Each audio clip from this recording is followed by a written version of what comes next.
ऐसे बहुत कम लोग हैं जो किसी भी परिस्थिति में वैसे ही रहेंगे जैसे वो हैं। मैं किसी और शहर में था जिसका नाम भी न से शुरू होता है। मैं आंध्र प्रदेश के नेल्लोर शहर में बात कर रहा था, स्कूल स्टूडेंट्स के एक बड़े समूह से। फिर मैंने कहा कि कोई सवाल हो तो पूछिए। एक 14 साल की लड़की ने खड़े होकर पूछा, सदगुरु, कहते हैं कि राम अयोध्या से श्रीलंका तक पैदल गए थे। क्या यह प्रैक्टिकल है कि कोई अयोध्या से श्रीलंका तक पैदल चल के जाए, या यह सिर्फ एक कहानी है? मैंने उसे देखकर कहा, देखो, तुम अभी छोटी बच्ची हो। कुछ सालों बाद तुम एक पति खोज लोगी। जब तुम्हें पति मिलेगा तो क्या तुम ऐसा पति चाहोगी जो मान लो कि तुम कहीं खो गई, वो अंतिम छोर तक तुम्हें ढूंढने जाएगा, या ऐसा जो ये सोचे कि ये प्रैक्टिकल नहीं है और अपने पड़ोस में ही कोई प्रैक्टिकल सॉल्यूशन ढूंढ ले? तुम्हें कैसा पति चाहिए? एक छोटी सी बच्ची भी जानती है कि उसे कैसा पति चाहिए। Now, मैं ये प्रश्न इसीलिए बीच में ला रहा हूं क्योंकि मैं चाहता हूं कि आप ये बात ध्यान से सुने, वरना भक्तगण आधी बात सुनकर उबलने लगेंगे। राम का जीवन एक डिजास्टर है, दुर्घटनाओं का एक निरंतर सिलसिला। उनका जन्म एक राजकुमार के रूप में हुआ, भावी राजा के रूप में राज्य अभिषेक हुआ। हाल ही में उनकी शादी अपनी युवा पत्नी से हुई, लेकिन कुछ राजनीतिक कारणों से वो जंगल पहुंच जाते हैं। living in the jungle, जंगल में रहना, शायद आपके कुछ टीवी सीरियल इसे बड़े रोमांटिक जीवन जैसा दिखाते हो। okay? जंगल में रहना कोई रोमांटिक अनुभव नहीं है, मेरा यकीन कीजिए। मैं खुद अकेले कई हफ्तों तक जंगल में अकेला रहा हूं, जंगल में जो मिला उसी से पेट भरकर। 3-4 हफ्तों बाद जब मैं वापस शहर पहुंचा तो लोग मुझे पहचान नहीं पाए। ऐसा होता है जंगल का जीवन। तो एक युवा पत्नी, वो आदिवासी महिला नहीं है, एक राजकुमारी है। उनके साथ जंगल में रहना कोई रोमांस भरा जीवन नहीं, बल्कि बहुत कठिन जीवन है। ये जानते हुए कि ये कितना कठिन होगा, छोटा भाई दोनों की मदद के लिए उनके साथ चल देता है, क्योंकि उसे पता है कि इस युवा स्त्री के साथ उन्हें जंगल में कितनी दिक्कत होने वाली है। फिर जैसे उतना ही काफी नहीं था, उनकी पत्नी का अपहरण हो जाता है। Sri Lanka.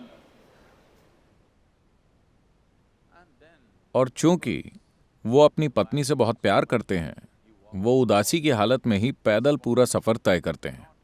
सफर आसान नहीं था और उन्हें यह भी नहीं पता कि उनकी पत्नी जिंदा है या मर चुकी है या किस दशा में है। वो पैदल पूरा सफर तय करते हैं, तमिल लोगों की एक फौज तैयार करते हैं, समुद्र पार करते हैं, एक सुंदर शहर को जला देते हैं, बहुत सारे लोगों को मार डालते हैं, अपनी पत्नी को वापस लेकर घर लौटते हैं। अब उनकी पत्नी गर्भवती है। सोनोग्राम तो होता नहीं था, तो वो ये नहीं जानते कि लड़का है या लड़की या लड़के या लड़कियां या क्या है। एक राजा के लिए बहुत जरूरी है। एक राजा के लिए बेटे का होना बहुत जरूरी होता था, क्योंकि उन्हें एक उत्तराधिकारी की जरूरत होती थी। मगर एक बार फिर राजनीतिक कारणों से वो अपनी गर्भवती पत्नी को जंगल भेज देते हैं। वो वहां जाकर 2 बेटों को जन्म देती है। राम को यह पता नहीं चलता। फिर वो अपने ही बेटों के साथ युद्ध लड़ते हैं। किसी के भी जीवन में सबसे बड़ी दुर्घटना ये हो सकती है कि जाने या अनजाने में वो अपने ही बच्चों की जान ले ले। यह आपके साथ होने वाली सबसे बुरी घटना होगी। उनके साथ लगभग ऐसा हो ही गया था। उन्होंने अपने बच्चों को लगभग मार ही डाला था। किसी तरह भाग्य से या परिस्थिति के कारण वो उन्हें मार नहीं पाए। उन्होंने उनको मारने की पूरी कोशिश की थी, बिना जाने कि वो दोनों कौन हैं। उसके बाद सीता कभी भी दोबारा उन्हें देखे बिना प्राण त्याग देती है। क्या आप इसे सफल जीवन कहेंगे? नहीं, लेकिन हम उनकी पूजा करते हैं। आप ऐसे असफल इंसान की पूजा क्यों करते हैं? क्योंकि चाहे जो भी दुर्घटना हुई हो, उस इंसान ने कभी गुस्सा नहीं किया, कभी नफरत नहीं की, उन्होंने कभी अपना संयम नहीं खोया, उन्होंने अपना संतुलन 100% बनाए रखा। उन्होंने अपने जीवन के सिद्धांतों और मूल्यों का त्याग कभी नहीं किया। उनके जीवन में मुसीबतें बराबर आती रहीं, लेकिन वो हमेशा स्थिर और परिस्थितियों से अछूते बने रहे। इन्हीं गुणों के आगे हम सिर झुकाते हैं। हम उनके आगे इसलिए सिर नहीं झुकाते क्योंकि वो बहुत सफल थे।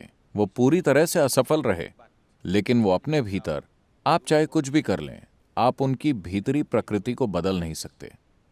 उनके जीवन में जो हुआ, उसमें से अगर कोई एक भी घटना किसी के जीवन में हो जाए तो अधिकतर लोग टूट जाएंगे, है कि नहीं? इनमें से सिर्फ एक दुर्घटना किसी के जीवन में हो जाए तो वो दिमागी संतुलन खो बैठेंगे। दुर्घटना के बाद दुर्घटना, लेकिन पूरा संतुलन।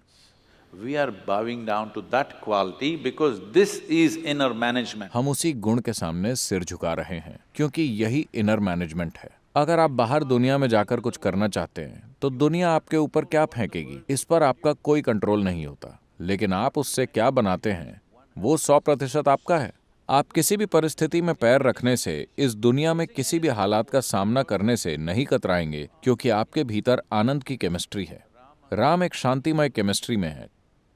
चाहे आप उनके ऊपर कितनी भी तकलीफें फेंकें, उसी तरह अगर आपके पास आनंद की केमिस्ट्री है तो चाहे कोई आपके ऊपर कितनी भी गंदगी फेंके, आप आनंद में ही रहेंगे।